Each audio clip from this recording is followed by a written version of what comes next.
Thank you to those of us who are joining us and perhaps watching this sometime in the future. My name is Jeremy Majeski. I'm the principal of Frankfurt International School's Wiesbaden campus, and I'm really lucky to lead an incredibly passionate group of people who are really interested in the idea of small schools and the intentionality behind it and everything that brings. I'm joined here by one of my committee members, Owen Murphy, as well. Owen gives a hello there. We're really excited about this webinar today, knowing it's the end of the school year, thinking ahead to next school year, perhaps some goals that you have in mind for your campus. We thought that this idea, talking a little bit about this idea of democracy in schools would be a really important topic. Owen and I had an opportunity to meet Ben, who's going to be joining us today from the Ibiza project. And he's going to be talking a little bit about how he's brought democracy to some schools around the world. And we're really excited to hear from him. So I'm glad he was able to join us today to introduce this topic to us. And so without further ado, I'll pass things over to you, Ben. Great. Yeah, thank you, Jeremy. I wanted to start off by actually, talking to everybody, and I think since we have enough people here that we can you can interrupt and ask me questions and things like that as we go along. I wanted to first of all talk about democracy actually because there are democratic schools all around the world, but it's something that's I think really pertinent right now. The idea of what democracy is in the world.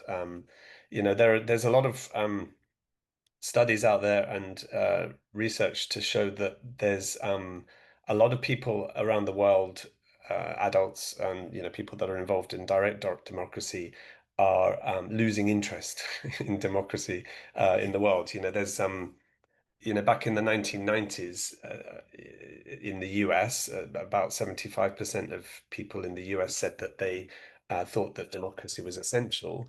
And now it's more like 25%, according to some studies. So there's a real kind of decline in how people value democracy.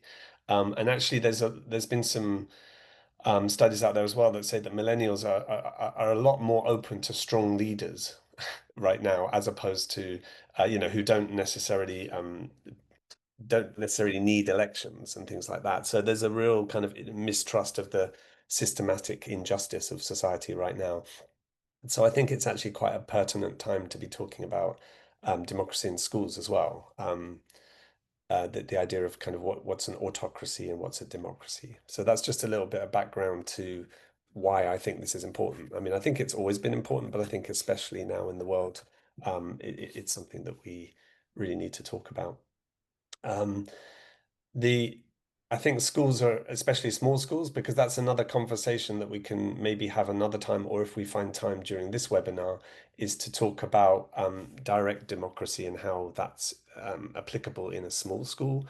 And then if it was scaled up to a much bigger school, I think then we'd have to move into different forms of democracy, like representational democracy and things like that. But within a small school, it can definitely be done through direct democracy. Um, One of the keys for us in democratic schools in general is that young people really live it. It's not a studied subject like civics, but everybody lives democracy, and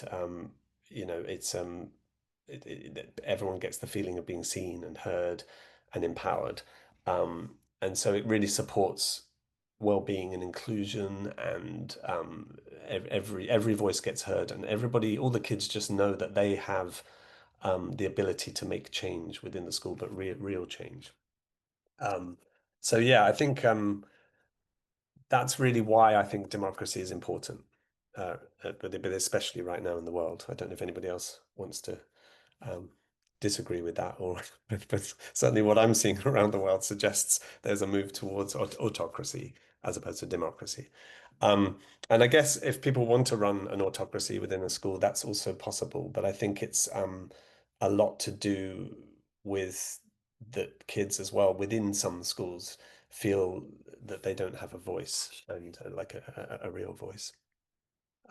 What I wanted to do actually, because people think that if I can just try and bring this up now, people think a lot when we talk about democratic schools that we're just talking about voting on everything, and but actually, if I can share this now, I'm going to attempt to share something.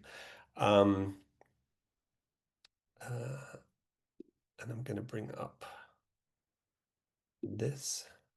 Do you all see that picture? No. Can you see that? Okay, I'm cancelling that. Okay, I wasn't able to share that. Did anybody see what was happening there? Did anything share right then? No. No. Let me try again. Uh,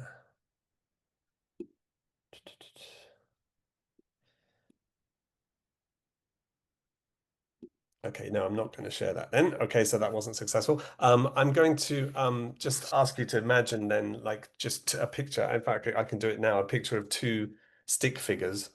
In fact, I'm going to draw them right now. So this is like old school. So you don't share that right now, but I'm going to draw two stick figures like this, and this really kind of represents what I mean by democracy. So I don't know if you can see those. It's blurred. Can you see it? Oh, let me get off. Sorry, this is not very successful, this part. I'm going to stop blurring my background. And there, do you see those two figures there? And what I do quite a lot with groups is to kind of talk about what people see when they see those two figures.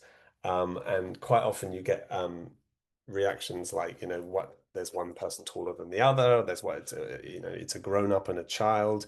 But a lot of it is to do with power and the fact that the taller person is looking down at the other person. And so I think it's really important to kind of have those two stick figures as equal. And that's something that we really focus on with the power dynamics within a democratic school as well. Um, and I'm going to talk a little bit more about that later on. Um, um, I don't know if people know too much about some of what democratic schools are. There's the Sudbury School model, which was founded in 1968 in Massachusetts, which is known as they're known as Sudbury schools, and they're pure what we call in the democratic world as the purest of Sudbury schools in the sense that kids are free to do whatever they want all day. So it comes under the heading of unschooling. Um, and that is a really interesting model. It's the one that we did at our school in Montana. And it's a model that has an incredible amount of trust. So I think people watching this, if they want to start um, with understanding about what democracy is in education, they would be good to kind of look at Sudbury Valley and also Summerhill School in the UK.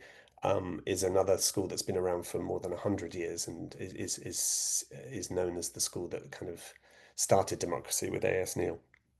Um, what we find with democratic schools around the world, though, as we're finding in Spain and in particularly European countries, is that you can't offer this kind of democratic education in some countries because the authorities won't allow it, and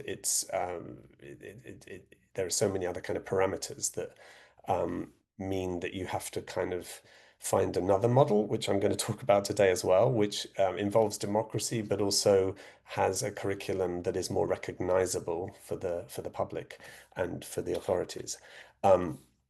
But what it really is about, democratic education, is about trust and equality in all of the kind of adult dynamics. Like, for example, in the schools that I've been in with democratic schools, I wouldn't talk to a child in any different way than I would to one of my colleagues. And I think that's a really important start to the kind of dynamics that you have with the children at school. So they see themselves as equal, and it removes the whole kind of adult child power dynamics within a school. And so that's kind of what democratic education is. Some schools are what's called self-directed democratic schools. Some have more of a traditional curriculum, but they have democracy within their schools. And so there's so many different ways that you can introduce democracy within your schools. And so I'm happy to kind of share lots of resources for that afterwards. But it really does build up that feeling of um, equality. If the children know that they have um, the rights to make real decisions within the school, then they're living um, the school. Um, what it looks like in practice is I can describe it TLP. So if I talk, I'm going to talk about the curriculum in a little bit because the curriculum isn't really part of what a democratic school is. It's like it's the essential part of what a democratic school is how you approach democracy within the school, but not so much the way that you approach your curriculum. So I'll talk more about that in a bit. Um, in our school in Ibiza and also many other democratic schools, there are some fundamental aspects of the community. One of them is the community meeting, which every child in our school has a vote. They get one vote. And I, as head of school as well, get one vote as well. And and this is a really important part of the week where we all get together to make decisions, and it's to do with many things like rules, but things that we might have coming up, and it's a community meeting that we all have together. Um, what we call rules, and in fact, we're not actually at TLP. We're not a school. We're an education center officially. So, um, but that's a whole other thing. But we want to kind of try to get away from the word school because we're not a school in the traditional sense. Um, and so the community meeting happens once a week. Um, where everybody gets together and there's an agenda and we have a school chair who runs that and a secretary, and it's all done with Robert's Rules of Order. And so that's the once a week meeting. We call them community agreements as well instead of rules. And then once all of these, for example, if I take the rules as one of the things, once we agree on what rules we're going to have and we voted on those, the way that we um, uh, approach justice within the school is through what we call the Justice Committee, which is a Peace and Justice Committee. And so there's a group of students and one adult, or maybe two sometimes, that meet 4 days a week. And if rules or agreements are broken, then you appear in front of the Peace and Justice Committee. And it's a little bit like jury duty. Everybody has to be part of that at some point. And it's really just a way of students saying to their fellow students, like, we really like you, but that wasn't okay. We all voted on something, and we shouldn't, you know, we need to do something about it. So it really does take away the whole idea of having teachers and head teachers and people in authority making the decisions and deciding on how to sort issues out within the school. Um, and this can be it can be long and drawn out and exciting, but it's a really important process that democratic schools have to have, because if you allow for the children and the adults to all vote democratically on rules, then there has to be a way of fairly deciding on those that break the rules within our kind of mini society.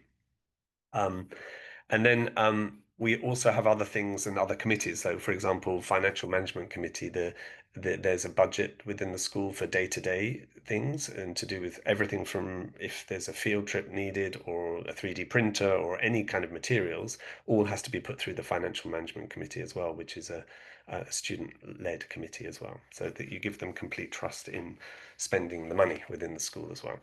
So that's a really, really important aspect. So the three key aspects to most democratic schools are the community meeting, the Peace and Justice Committee, sometimes just known as Justice Committee, where that's where the restorative practices and student-led restorative practices happen, and then the financial management, but also other kind of roles. For example, clerk positions, like we have tech clerks, elections clerks, aesthetics committees. There's so many different kind of offshoots of the community meeting that help run the school. So that's really what it looks like in practice. Um, so that's the kind of the background to how the school works democratically. Does anybody have any questions up to now about how that works? Or Yeah, Ben, if I've got a quick question about that. Can you tell us a little bit about the age of the students in your school? And I'm trying to think about some of the concepts you've talked about, some of the voting, the Robert's Rules of Order, all of those types of things. How are those introduced at a young age? What does that look like? yeah, so I mean, in our current center, we have kids up to 17, and the one in Montana that we opened went to 18, and I mean, this one goes to 18 as well, but we only have them up to 17 right now. And so yeah, it's from 6 years old to 18. So it's that range. And so another really important aspect of centres or schools like ours is the mixed age aspect of that as well. So there's no separate grades, and so everybody mixes between the age of 16 and 18. Yeah. And so those community, it's really lovely to see actually, because and what happens is you'll find as the students get older into their kind of early teens and into their teens, they have a much more uh, they tend to be more involved in the community meeting than the 6 year olds, but they all have a say in what they want to do. Yeah, so it's kind of an interesting dynamic within the age groups as well. Um, some schools actually within the community meeting, what we do is we have a the beginning of the agenda when the school secretary reads out what's on the agenda, the new business, and reads through the old business and the new business on the item. Then everybody then has a choice whether they stay or not as well. So it's a kind of a um, important aspect. So, for example, if one of the rules is one of the new items on the agenda is we're going to be voting on the use of phones within school or something, then a lot of kids stay for that because that's a really big discussion. But if it's something that people don't want to stay for, then sometimes you might only get 10 students staying for that part of the meeting. So it's kind of that too is important for us anyway, to make sure that people don't need to sit through these long discussions. Because as we talked about, well, as I talked about at the beginning, democracy is an interesting topic around the world right now, but it can also be really long and painful, the processes within the democratic process of discussion. So when we do talk about devices or phones and things like that within our school, it's it's a lot of discussion, and it can be painful. So yeah, that did that answer your question about the age? Oh, Ben, can I ask a question? yeah. I'm also, I don't know if this says something about where my thinking is. I'm also interested in, you've talked about the structures that exist. What are the limits to the structure? I mean, I suppose one of the things about a democracy is that you can vote for it not to be a democracy anymore, right? Um, which might be happening in some places. I'm not sure. What are the structures and limits that are in place in terms of setting up foundations for the school, the organization? Yeah, that's a really good question, because we have what's called a DOC committee, which is a democratic committee that talks about that issue of um, what are the kind of like red lines in terms of what we will go to within our democracy. Within the kind of day-to-day democracy, we will have sometimes a student will put on the agenda, and it happens every year for sure. Maybe 2 or 3 times a year, somebody will put as an item on the agenda, get rid of all the rules. As an item, so that's kind of an example of that, and actually that I really like it when that item agenda comes up, because it's a really interesting conversation that happens then, because then the kids all get involved in that. So you kind of start with, and sometimes, I mean, of course, like a lot of the time, it's just to be kind of provocative, and it's like, yeah, we're going to get rid of all the rules, and they invite all their friends to the meeting and make sure that we're going to get rid of them. But then you'll see how the conversation goes, because it's like, okay, so we'll get rid of the rules, but can you punch somebody? And they're like, well, no, obviously not that. And so it's okay, so we'll keep that one. And what about in the kitchen? Should we have like anyone just allowed to use any of the equipment without any supervision? They're like, well, no, of course not. That'd be dangerous. And so then, like after sort of an hour of discussion, with all of those kinds of examples that that they say no, of course you have to have a rule for that, it ends up being that we still have rules, so there's that aspect too. Also legally within the structures of your society, you have to have red lines as well. So that is where the head of school or the head of the center, they know that ultimately I could form an autocracy tomorrow if I want, and get rid of everything and tell them what to do and things like that. But there are things within You know, in Montana, we had like, you know, I mean, we have obviously the insurance for the school. So there are certain things like, you know, they can't vote for a trampoline because that's not allowed. But in Montana, it was things like, can we bring our firearms into school and things like that, you know, which is obviously things that are kind of like within a kind of a rural Montana. These are kind of questions or, you know, and things like that people really want to know. So if it's state, national law or state law or against the insurance, nothing, you know, nothing can go past that. But there are lots of yeah. So within that there are so even things like bringing up phones. You know, phones and technology is a huge issue right now with so many schools and parents and all of these kinds of things. And we have a tech committee that discusses that almost continually. And at some point, you know, you might think that we would have to have somebody stepping in, but Can I ask about a specific question just to find yeah. out? I'm really interested in hiring teachers and paying teachers. Where does that fit on the scale? Yeah, that's great because so for example, if you go to Sudbury Valley School in Massachusetts, which I completely recommend, we went for a 3-day visit when my wife and I we were in international school in Belgium at the time, and then we stopped that and we took what we described as a self-financed sabbatical and looked around different schools for a year. We just went and visited lots of different you know places around the world, and Sudbury Valley School really struck a chord with us. But what they do there is, and we did it actually at Glacier Lake in Montana as well, but we can't do it legally here. So there's kind of what I mean by that is at Sudbury Valley, the students all vote on all the teachers, or what they call them staff members, are on a year contract each, and at the end of the year they vote whether they stay or not. So it's like a real kind of reality check for the staff members there. And we didn't do that in Montana exactly every year on a 1-year contract, but any staff member that came in was a democratic vote as to who, you know, but they would come in and do a trial for a week, each applicant, you know, down to the last 3, and then the children had a vote whether, you know, who came. But we haven't done that here in Ibiza, and you know, I think each school just needs to decide how far they push that part of the democracy. So because we legally can't do that, we can't just have teachers on year contracts. So did that answer that question? Or? Yes, it did. Thank you. Yeah. And then so that's a little bit about how it works on a daily basis in terms of the democracy. We had quite a few more people register, and as usual, it's a busy time of the year, so quite a few folks will probably just be watching this recording after. So we're keeping it more of a conversational. So Janelle and those of you who just came in a little bit later, feel free to jump in and ask Ben some questions along the way. Looks like he's out, and he'll be coming back in, hopefully.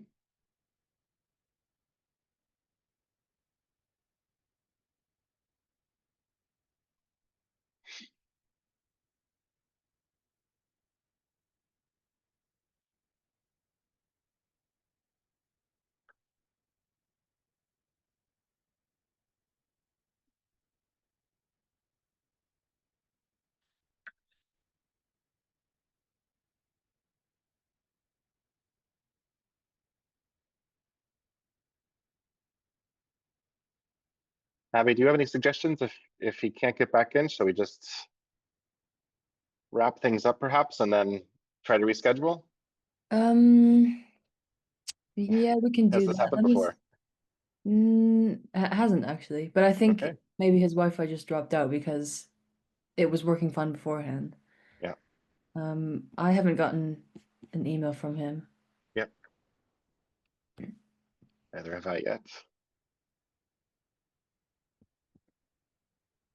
I think maybe we can just, if everyone's happy, we can wait a few more minutes and then maybe till like 10:30 or 11:30 for you, and then we can see if he's back. Sounds good. Small enough group here.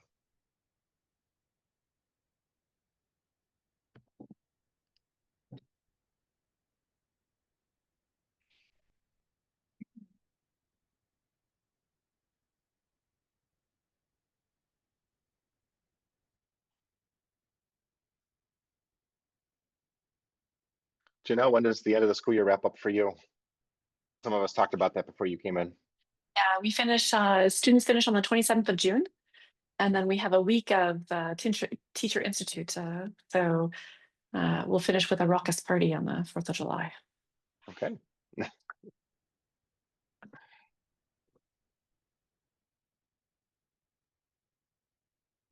think he's back. Right.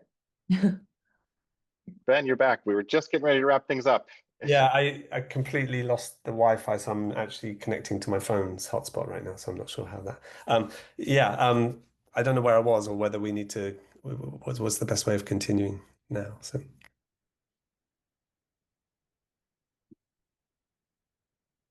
What do you think? I could ask the question. I hope that nobody has asked the question yet. Yeah. When we talk about the model of a democratic school, there's a lot of pushback from parents, actually. How do you have that conversation with parents, especially if you're transitioning from, I was going to say, one kind of structure to another, another philosophy? What pushback have you experienced from parents, if any, and how do you deal with it? Yeah, I think it's really really hard to. It depends on the approach that you're taking. So when I talk about Sudbury schools, then that's a real it's a real leap of faith for parents because it literally is. The way we did it in Montana was very much like that. So the way I would describe it is your child comes in the morning and does whatever they want all day, and then they go home. So that's kind of, and that's even in terms of curriculum and what they choose and their paths that they choose. And so that in itself is really difficult because it's however much parents read about the books about it and the literature and all of that kind of stuff, it's a really hard one. What we do know is that that if people are coming to the school because they were unhappy with another school, which is usually the case, then we can almost guarantee the kids are going to be happy because it's kind of like it's putting them in an environment where they're free, within freedom and responsibility, of course, within an environment where they're free. But there can be a kind of detox period for that as well because it can be really hard to kind of just have experience complete freedom suddenly. And then, of course, like there's also a honeymoon period for the parents because after 3 or 4 months, they're just really happy that their kids are happy. And then after 3 or 4 months, they start to say, yes, but what are they learning? And so that's a question of really understanding. Some parents, you're just very lucky and they've read all about unschooling and they've been unschooling all their life and they just kind of get it. And then some parents just need more understanding. But that's not to say that's not how we do it at TLP. We have a partnership right now with Learn Life in Barcelona, and so it's a much more it's not the Sudbury model, and so it's much easier to explain to parents. It's a competency-based model that we have at our school, which gives the students complete self directed choice within the curriculum, but there is a curriculum. There are things that they can choose from, and so that's kind of a big part of that too. So it really depends on what type of school you're running. If it's one that's pure freedom, then that's a really hard thing to explain to parents. But if it involves things that they can understand as well, it's easier. Taking that to the next level, on the is there any specific research about alumni of such schools and outcomes, anything that supports you with those discussions about where students get to, what happens to them after their schooling time as a result of being part of a school like that? Yeah, there have been. And so the two schools I mentioned, there's Sudbury Valley School, there's Circle School in the States, and also Hudson Valley School. And they've been around longer. So it's a question of so Sudbury Valley School have done some research, and one of their books that they've produced is called In Pursuit of Happiness. I think it's called that, where they follow graduates, but they've been around for since 1968. So they have the longitudinal data there to actually interview graduates that have been there. I know that Summerhill have done the same as well to some extent, but they've been around for 100 years. But I think the difficulty with that kind of evidence is that it's really hard to define what success is. So I mean, in many schools, success is how many kids they get into certain universities and top universities around the world. But that's a really hard thing to define, isn't it, within education? And so it really depends on what you're looking for with statistics like that. But I can tell you just lots of stories about the graduates from our school in Montana and where they are and how happy they are and how much they benefited from the community and things like that. But it's a really hard one to quantify that kind of research, because that's why they called their research In Pursuit of Happiness. And basically they were asking their graduates, are they happy? And A.S. Neal once said, I'd much, he was the founder of Summerhill School in the UK over 100 years ago. He said he'd much prefer to produce, a happy street cleaner than a neurotic lawyer or something like that. It was some quote like that, where it's kind of, how do you define success? And so, yeah. But I really do think that we need to think really carefully in education right now about that and about what we're prioritizing within schools. And I think one of the things over my kind of 30 years of being involved in education is constantly looking at ways or alternatives to university, but seeing university as a way forward, but only one of many options for kids. And I think that's really important too, that we look at that. That allows me to come in with my question, which is, if we cannot, or maybe are not willing yet, to go to a fully democratic method, what are some good first steps, or what are some of the things that, I was going to say any school, in your opinion, could put into place to increase student agency, to increase this idea of multiple pathways to success? What would be your advice to schools that can't or won't necessarily go into a fully democratic model, but yet want to encourage that in students? Yeah, and I guess there's two parts of that. One is the democratic part, which I think can be introduced in any small school. I'm going to say small school right now because depending on how we define that, because of the type of democracy you might use within the school.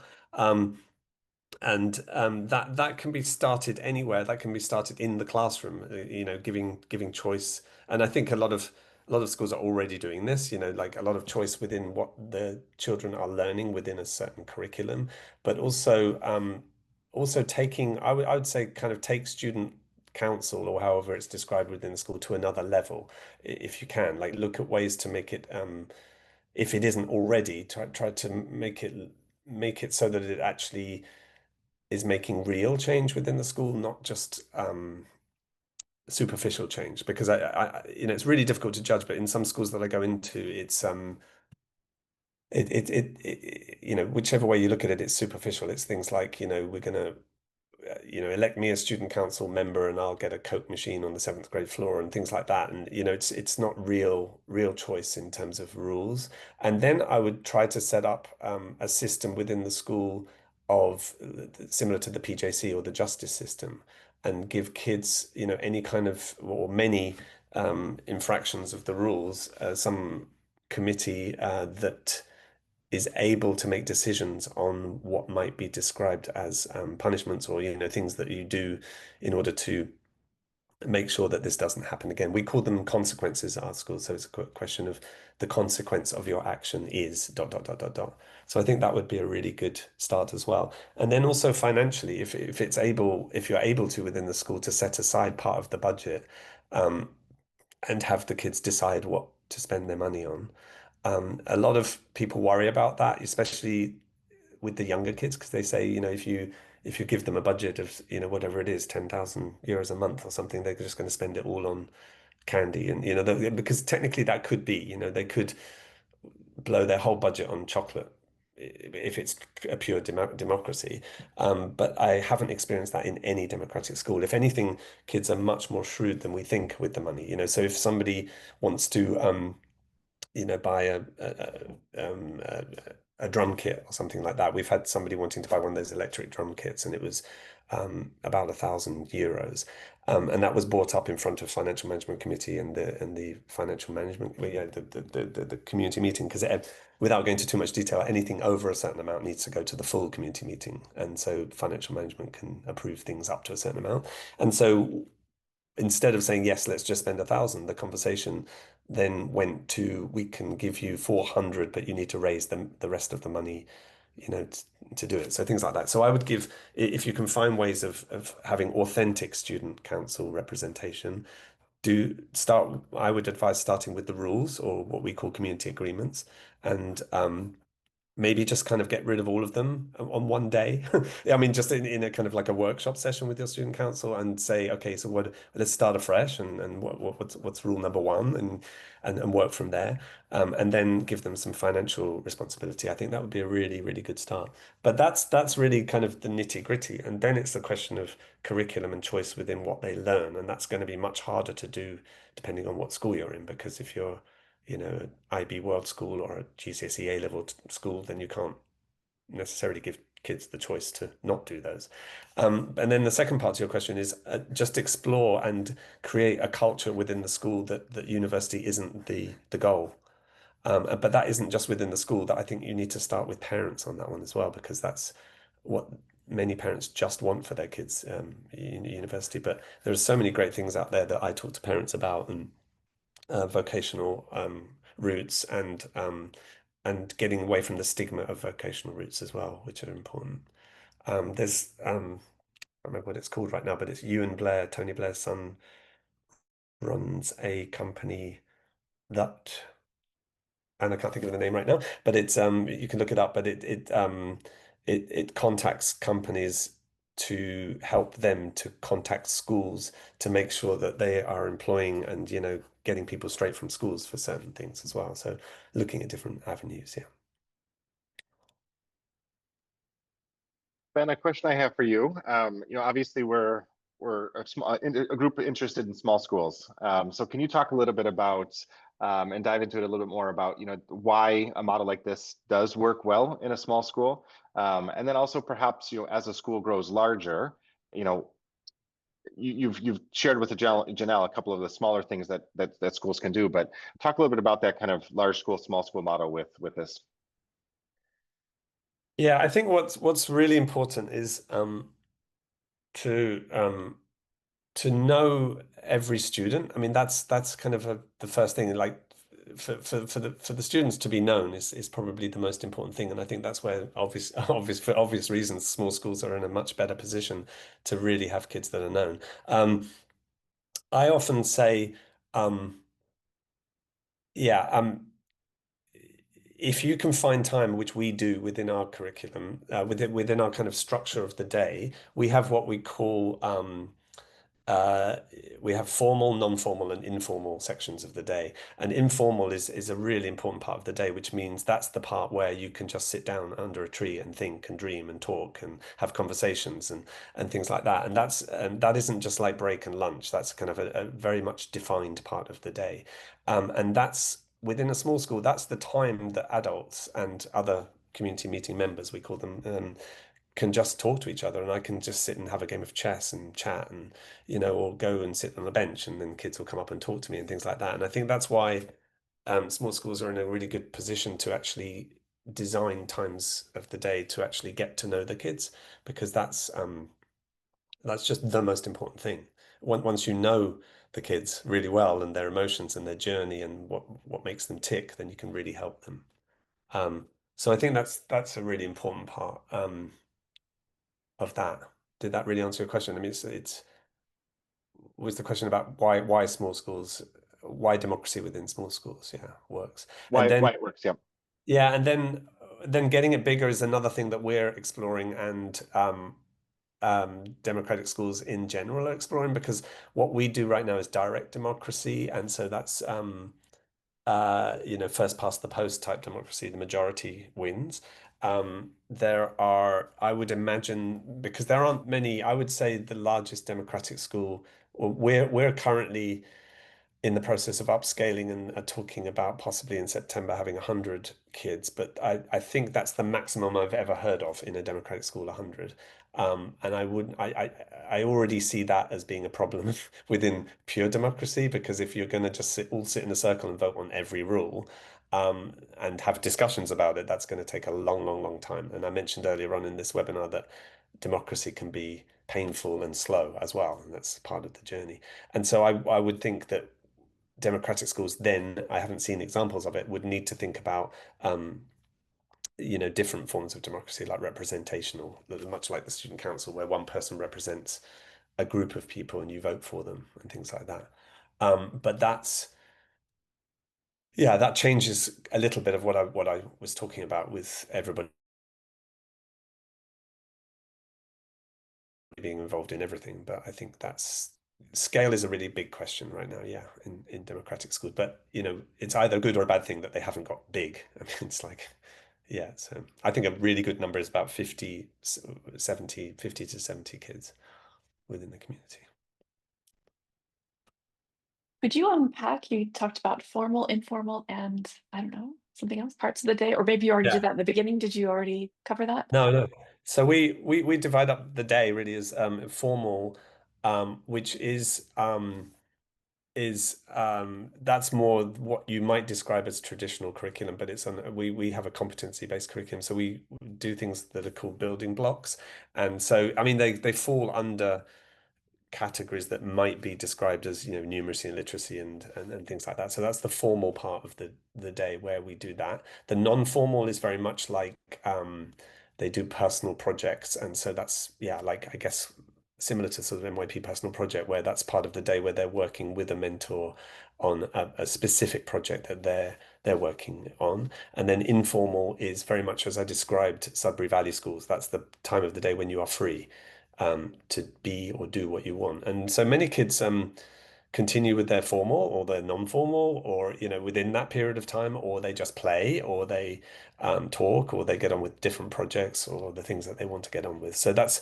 how we've chosen to do it. But it's not every democratic school are different, and that's obviously going to be something that they need to consider in terms of how they divide up their day. So.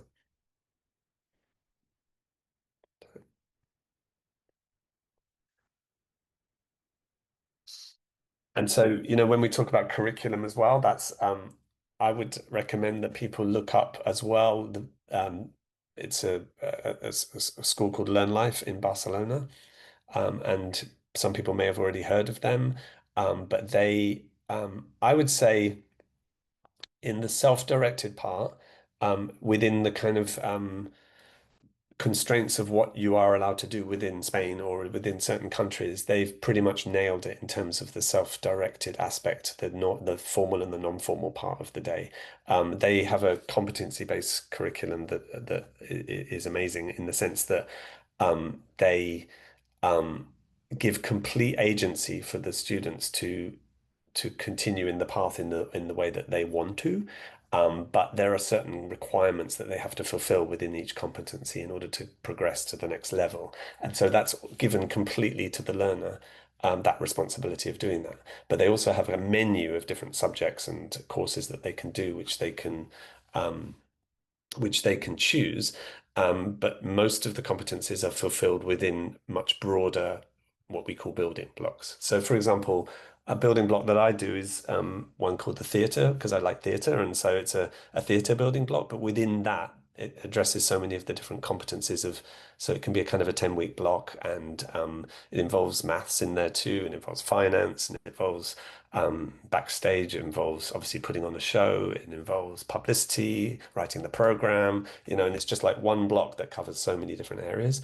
And it's a really great part of that. And what they don't have so much of is the democracy part. So I think the kind of the perfect combination is something like Learn Life and democracy in my opinion. But that's what I've experienced. So yeah. Can I talk about money? Yeah. Would you give us ideas of the different financial models that you've seen for these kinds of schools? How do they work financially? Yeah, one of the things that you have to be very careful of with new schools, new self-directed democratic schools is exactly what you're talking about. And what I would always be very wary of is financial support from outside institutions. Because that often comes with a catch, and so that's one part that you need to be very, very careful of. If somebody's going to donate a lot of money to you, then there's going to be a reason. I mean, on our school in Montana had, it was on a Native American reservation, and I'd say 80 to 90% of the kids were below the poverty line. And so we got lots of grants and scholarships for them from outside organizations, but that was purely on the fact that they wouldn't be able to afford that education otherwise. And we were a 501c3 non-profit organization as well, which really helps with that, all of that part. In Ibiza here, it's a whole different range of parents, shall we say, that that sets up in Ibiza. And so our model is based purely on enrollment without any outside finances that come in. But that's also a kind of, it's a conversation as well that's interesting in itself, isn't it? Because going back to what Owen said earlier on about studies and things like that to see where the kids go. Because in the Pursuit of Happiness study for Sudbury Valley, 90% of their kids got into the college of their choice. So I often use that as a stat. It's kind of like, oh, does democratic education really work? But yeah, 90% of the kids, I mean, but you can play with statistics in many different ways, can't you? But if you then kind of dig deeper into that and work out that it's actually quite an expensive fee-paying school as well, and that typically the parents are, read a lot and have a different kind of background, and so there are kind of like quantifiable considerations there, I think, within finances as well. But most of us in these kinds of things in ECIS schools are international schools where fees are paid, and parents tend to be a different kind of demographic in terms of that. Did that answer your question? I mean, I'm basically saying yes, you need money and you need to have enrollment, and you need to find out what the best the best figure is. What we're doing and exploring, and we've spoken to another couple of schools about this, is a sliding scale for enrollment as well. So that's we have some uber wealthy parents and some parents who are struggling, and so we think it's fair to have a scale that allows for the more wealthy parents to contribute to the ones that can't afford it. But that's in itself, there are outside organizations that you can use to kind of go through everybody's taxes and bank accounts and things like that to kind of verify it as much as possible. But I really believe a lot in having that kind of sliding scale if you can. So. All right. Do we have any last minute questions or even just thoughts from folks about what Ben had shared today? We'd love to hear those before we wrap up this morning.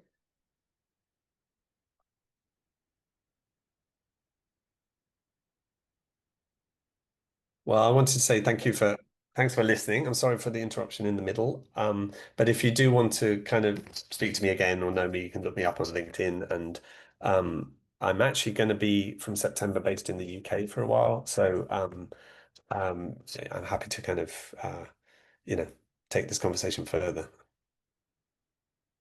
Fantastic. Thank you so much, Ben, for your time. I know this is a busy time of the year for everybody. And I appreciate you being here, sharing just some of your thoughts around this. I think it's certainly some impactful work that could come to fruition in small schools. And so it's been nice to learn from you. For those of you who are interested, we are hosting our ECIS second ECIS Leadership Conference this year. Janelle was at our first this past year. And so we're actually looking forward to January 30th and 31st at BEPS International School in Belgium. Right now, the save the date is out, and hopefully in the next couple of weeks, we'll get more information on registrants, and some of our guest speakers will be joining us. So really excited about that. All right. Thanks, everyone. Have a great afternoon. Thanks. Bye. Thank you. Bye.